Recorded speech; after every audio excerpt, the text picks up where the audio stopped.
us all together. Lord, we gather in your name as children of a sovereign God. Forever we proclaim, to God be all glory. Good morning. How you doing? It is Tuesday, January the 20th, 2026. Welcome to episode 570 of The Thinking Theologian as we continue our journey through the scripture. So today we read Genesis chapter 25 to 26. The title of today is A Man of Good Character. The focal scripture is in Genesis 26, verse 10, and this is what it says. And then Abimelech said, "What have you done to us? One of the people could easily have slept with your wife, and you would have brought guilt on us." So the other day we discussed how Lot was a man of questionable character. Today we examine how to be a man of good character. One of the greatest parts about the Bible is that it does not hide the flaws of the people that are mentioned. If you remember, Abraham lied about his wife Sarah and said that she was his sister.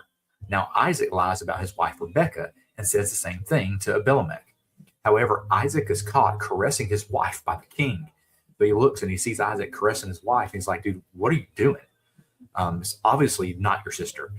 And so in today's reading, we encounter Abimelech having greater character than Isaac. He is more concerned about Rebekah than her own husband. He is more concerned about doing what is right than the people called by God. So Abraham was called by God. Isaac's been called by God to fulfill the promises, and they're not doing the right thing, and their character is questionable. That's why I say that God does not hide the character flaws of the people that are involved. And so Abimelech is more concerned about doing what is right than the people called by God. It is very possible that Abimelech, that he is the same king that Abraham lied to about his wife. If that is true, he has to question their honesty and their allegiance to the Lord.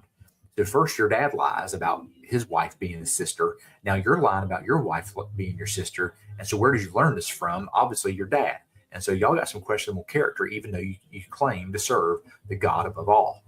And so thankfully, Abimelech knew what was right and was not willing to compromise his character. He had a standard that would not be shaken. So what about you? Do you have a character that can't be shaken? It is easy to say that is the case until you're confronted with an opportunity to compromise. I've been around people before who portray standards until life gets difficult, especially if that standard makes life more difficult for them personally. For instance, I've witnessed people declare that leadership demands doing the right things even when it is difficult. Then when it comes time to defend decisions, they make excuses or act as if other people are violating some unwritten rule. So these people who lack character destroy their own testimony and hurt the cause of Christ. However, people with good character that can be trusted, send a message of hope and honor. And so that's what Abimelech's doing. He's got a good character. He's like, "Look, I don't want to violate your wife. I don't want to have somebody do something that's wrong and us bring judgment on ourselves because you lied to me. I didn't know I was doing anything wrong." And so whenever you run across a person who makes character a priority, it impacts you in a mighty way. These are people who refuse to speak ill of any individual. That's a high character person. They are always gracious and compassionate. They have a standard that demands holiness, not because they demand it, but because they follow the one who has perfect character. And when you follow somebody who has perfect character, you're going to mimic what they do, and you want to live and act that same way.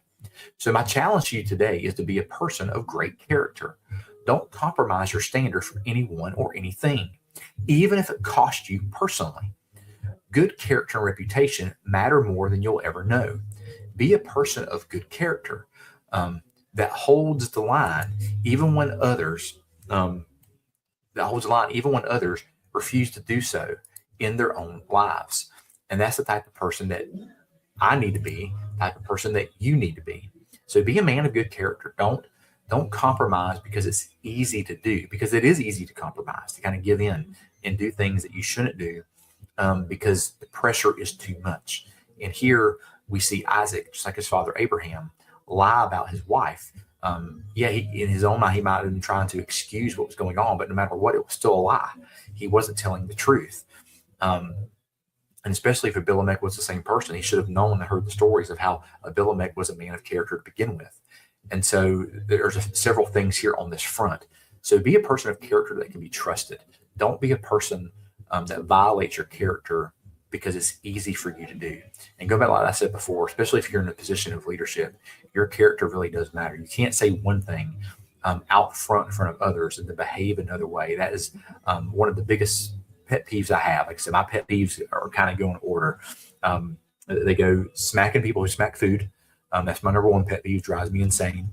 People who gossip and talk about others, and then people who say one thing and then do something else. So they'll say one thing publicly and live another way privately, especially in people who are leaders, because leaders should be the example of what's supposed to be done. And how you lead privately is what you really think, and how you lead publicly is what you do to put on a persona to make yourself look a certain way. And so be a man of character. Do what is right. Even if others don't, you do what is right, even if it's difficult, even if it doesn't make sense. So thank you for being with us today. Tomorrow we'll be in Genesis chapter 27 through 29. Have a good day, and I will see you then. Goodbye.